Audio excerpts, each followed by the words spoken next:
Hello there and welcome to the show. I'm Dr. Tom Pepper and today we're going to be taking a look at the trolley problem, one of the most famous thought experiments to come out of philosophy, probably one of the most famous things to come out of philosophy in the last 50 years. It's a really excellent thought experiment with a lot of different takes on it and a lot of different differing intuitions, which is what makes it so interesting to talk about and as a teaching tool. But quite often people only focus on the first half, the part with the trolley. What people don't talk about as much is the second half, and it's the second half that actually causes the real problem, because that's the part that really starts to push your intuitions and makes you think if the choice you made in the first half was the correct one. So in this video, we're going to look through the entire thing, the whole scope of Judith Jarrett Thomson's 1976 paper on the trolley problem, which was a response to Foote, a different philosopher called Philip Foote, bringing up the problem in an earlier essay. The paper itself really is a lot of fun. It's quite short and snappy, and thought experiments like this are always fun when it's just what would you do in this kind of situation. It just tests your ethical intuitions, right? That's the whole point,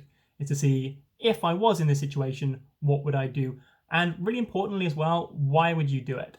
So as we go through, I want you to think not only which choice you take, but also why. Is it for a certain consequence? Or is it because you believe certain people have certain rights? Or is it because of the intentions of the people in play?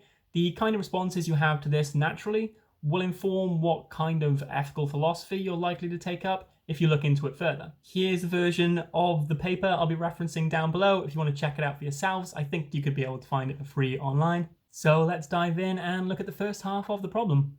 So this part of the problem is the famous part with the trolley heading towards 5 people on the track. So this is the part of the problem you've probably seen before. It comes up in memes occasionally. I know the Netflix comedy The Good Place did a whole episode on the trolley problem. So let's give you the setup now. Here's my wonderful artwork here. So here's a trolley. Trolleys are kind of hard to draw, they're like horses. But the trolley is going down a track towards these 5 people, right? And you are in the trolley. The driver's passed out or incapacitated, and you find yourself alone at the wheel of this trolley. We can assume that all the people on the track are just treat them as units. They're just people with no particular histories or anything like that to distinguish them. So the problem you have is that if the cart continues on its regular journey, and a trolley is just kind of like a train cart, it will smash into these 5 people, right? That's if you do nothing. But what you can do is pull a lever in the trolley that makes the trolley change off that main track and onto a side track where 1 person is standing. So if you do this, you will save the lives of the 5 people, but run over and kill the 1 person. So the question that's put to you and that I'd like to think about now is, which would you do? Would you do nothing and let the trolley ram into these 5 people? Or would you take action and deliberately drive the trolley into the 1 person? Thomson and I think Foote in their papers both assumed that people's reaction will be to turn the trolley and kill the 1 person on the grounds that this causes less harm, like 1 person dying is better than 5 person dying in a purely mathematical sense. But you really might be surprised the variety of responses you get. I mean, there's only 2 responses, but you'd be surprised how many people plump to do nothing and keep the trolley on course and kill the 5. And sometimes that's out of like a psychological reason, like they just don't think they'd be able to do it, even if they think it's the right thing to do. But often they really do think that there's a difference between letting the trolley hit these 5 people and deliberately killing the one other one. It's just a line they're not willing to cross. Thomson herself uses this part of the problem to make a point about the permissibility. So it's not just about one action being right and one action being wrong, as you can see on this diagram here. So this is kind of a range of the responses you might see. So on one end, you've got you must hit 1, which some people believe. Some people believe it's just morally abhorrent to do nothing and let these 5 people die. On the other end, you must hit the 5, which some people might believe, probably a less common view.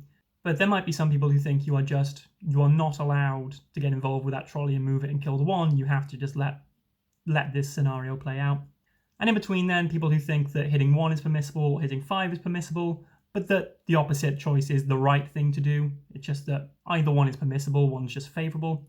And in the middle, people with no view on it who think that either one is fine. So that part of the problem is all very well and good, and it is useful to think what you would do. Which actions do you think are permissible or allowable or obligatory? It's a good way of working out your own moral framework about things. Do you think those terms even mean anything to you? But it's part 2 of the problem and how that interacts with your answer to part 1 where things get really interesting. So let's take a look at the setup for part 2 of the trolley problem. This is the setup to part 2. We have what is clearly a hospital on top of a mountain, and you are a doctor within this hospital. There are 5 sick patients in there, each dying of a different kind of organ failure. So one has kidney failure, one heart failure, one brain failure, one, so on and so forth. Unfortunately, the hospital is in such a remote location that it's just not easy to get an organ transplant, and it looks like these 5 people are going to die of their ailments. Fortunately, there is an adventurous climber coming up the mountain when he falls and breaks his foot. He makes it the rest of the way up the mountain, makes it to your hospital, and walks in with just a broken foot. Everything else is fine. It occurs to you that what you could do is kill this hiker, take 5 of their organs, and save your patients. Because you can take, all of his organs, which obviously kills him, but each organ can save one of the 5 people. Most people assume that the intuition is you wouldn't do this, right? You wouldn't murder this guy to save the other 5 lives. But that's where things get interesting, because does that conflict with what you said in part 1, where you were quite willing to let 1 person die in order to save 5 people? Thompson actually says at one point that she could have called this problem the transplant problem, since that's the second half of the issue, but just went with the trolley problem because that was the part that she had problems figuring out. So the problem isn't actually what you would do in the situation regarding the 5 people on one track and the 1 person on the other track. The problem is, why are our intuitions different regarding the one situation to the other? The response people have to part 1, that it's just simply better to have the 1 person die than the 5, is the response you'd expect from a utilitarian. And we'll look into what the individual ethical theories are in different videos. But for now, just summarize it by saying utilitarians believe in the greatest good for the greatest number. Or basically, the more happiness in the world, the better. They are obviously going to think that 5 lives can experience more happiness than 1, so it's just a pure mathematical equation. They turn the trolley, kill the 1 with the trolley, and let the 5 live. It's simply a question of 1 versus 5 for them. And if that's intuitively your response, then would you kill this hitchhiker in part 2? Because it's the same equation. You lose 1 life and 5 not gained, but you maintain 5 lives where you would have lost them. Some people just think they wouldn't kill the hitchhiker for non-moral reasons, like just squeamishness, like they might even think it's the right thing to do, they just wouldn't do it. But try to look at the moral factors at play here. Why does it feel okay to turn the trolley and kill 1 to save 5, but not take this guy's organs, killing 1 to save 5? Foote suggests that it might be something to do with the difference between killing and letting die, like you're very deliberately killing this man to take his organs when the same isn't true in the trolley case. But she doesn't actually think this is the correct solution or answer to the trolley problem, as we can see here with the bystander variant, which is the most common sort of meme form of the trolley problem. Now, you are no longer in the trolley driving it, you're standing nearby with your hand on the switch, right? So now the problem looks exactly the same as in the hospital scenario. You can do nothing and the 5 will die, or you can actively kill the 1. And still, even with this variation, most people say that it's okay to throw the switch and kill the 1 person, but not to murder the hiker, hack up their organs, and save the 5 ill people. Thompson brings in this particular variation because she thinks some people might think that driving the trolley into however many people is actively killing them. So whereas the doctor will only ever let those 5 ill patients die, someone at the wheel of a trolley will be killing whoever they run into. So she adds a sort of degree of separation there by making it someone standing at a switch. So no one could really possibly think that that person doing nothing would be killing the 5. They're just not pulling the switch. So now it's a more exact analogy, right? You have do nothing, 5 people die, do something, 1 person dies. So that's the kernel of the problem, but let's look at a few more variations as well, just to really push your ethical intuitions to the limit. Here we have what Thompson calls the Fat Man variant, which now features you standing on a bridge with a large man. And this time there are no 2 tracks or anything, just 1 track with 5 people on it. And this man next to you is large enough that if you push him off the bridge you're both standing on, he will fall onto the track and stop the trolley from killing the 5, but he himself will die. Again, this pushes our intuitions. It seems morally, intuitively wrong to most people to push the fat man off the bridge or to hack up the hiker. But why? Is it really any different? You're costing 1 life to save 5. And utilitarians are always going to say that that's the main thing. What you want to do is save as many lives as possible. They might even add that not doing it might be a moral weakness on your part. You're just too squeamish or cowardly or obsessed with some other sort of false form of morality that you're not willing to do the obvious thing here and save 5 lives. Other thinkers are going to say that the large person and the hiker with the broken foot have rights all their own. They have a right to life, a right to not be suddenly murdered, to save the lives of 5 other people. And even though they might given time and consideration, consent to doing that, you can't make that call for them. It's just one of those things you can never do. And so it's a shame the 5 people have to die, but that's the way it is because you just can't infringe these people's rights. The Fat Man variation also makes us ask questions about the rights of individuals, since this seems less palatable than pulling a switch and letting the 5 die.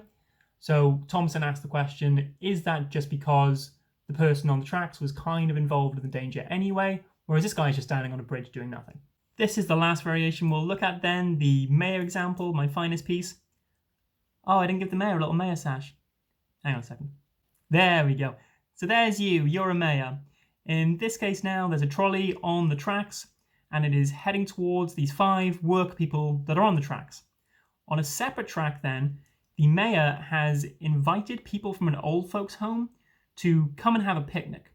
And one of those people has gone to sit on the tracks to have their food.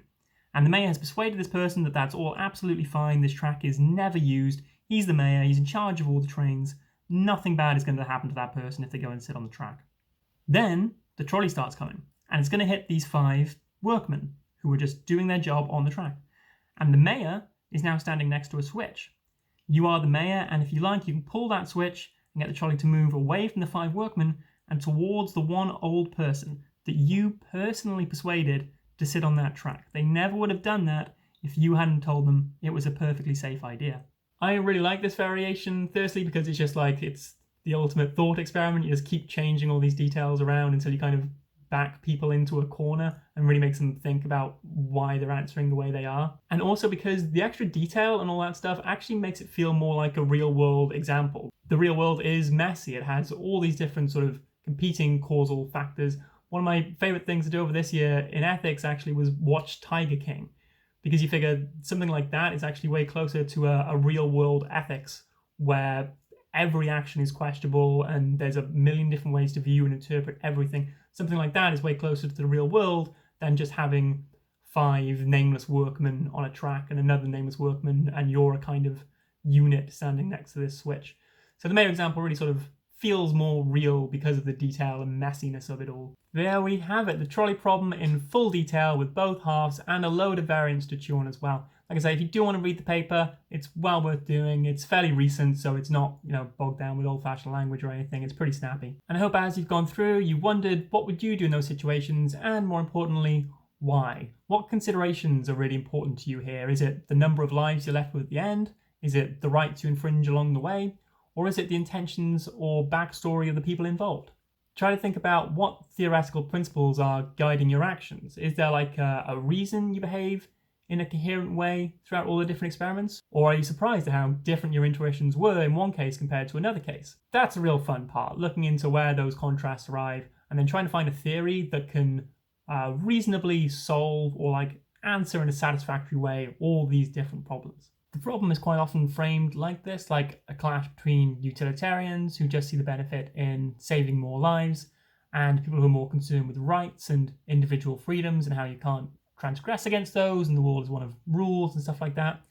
But I think what the mayor example shows is the point made by the third, often less talked about ethical theory, which is virtue ethics, which is something I really want to bring up a lot in this channel. Virtue ethics is more about looking at the people involved and their particular psychological makeup and history, rather than just the actions or the consequences of those actions. So that's kind of my very loose solution to the trolley problem and all its variants, is that it doesn't actually matter as much what you do as why you do it. In the hospital example, it might be virtuous to chop up the hiker, take their organs and give it to the 5 people, if that person is really genuinely concerned with saving the 5.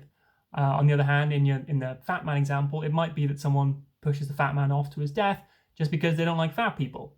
And in that case, that person's a bad person, even though you might agree with their action, right? So that's what virtue ethics teaches us to do, look at the people rather than the action. And that's a theme I'm going to return to a few more times on this channel in the future. Thank you very much for watching. Please leave the video a like if you liked it, and comment if you'd like to ask any questions or get any follow-ups on any of this detail. Subscribe if you're new to the channel so you can get notifications on all my videos coming up. I will be going into those ethical theories in particular in more detail soon, which I'm really looking forward to. If I've done this correctly, there should be now links to other videos hovering around my head. I'll soon have more videos coming out on university life in Britain, philosophical theories of the self, particularly Hume's, and more on critical thinking and the basic rules and building blocks of argumentation. Until then, I'll see you next time. Thanks for watching. Bye.